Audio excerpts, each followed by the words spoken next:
საქართველოს ფიზიკა-მათემატიკური სკოლის მოსწავლეები ახალგაზრდა ნატურალისტთა საერთაშორისო ტურნირზე მიემგზავრებიან. ტურნირი ბულგარეთში 22-დან 27 აგვისტოს ჩათვლით ჩატარდება, სადაც ქართული მხარე სხვა ქვეყნის გუნდებს დაუპირისპირდება.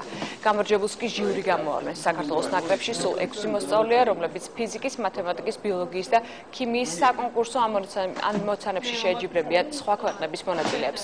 საქართველოს ტურნირზე უკვე მეორედ მონაწილეობს, პირველად გასულ წელს გაემგზავრა, საიდანაც ვერცხლის მედლით დაბრუნდა. ეს არის IONT ტურნირი ფიზიკის, მათემატიკის, ბიოლოგიის და ქიმიის. აქ ჩვენ ამოცანები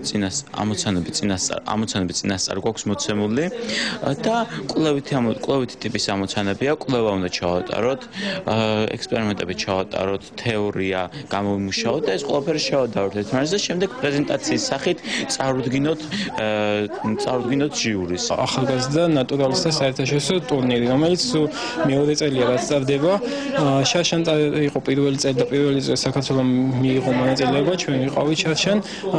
მაშინ ვერცხლის მედალი ავიღეთ, ახლა მინიმუმ იგივე შედეგის გამეორებას ვაპირებთ.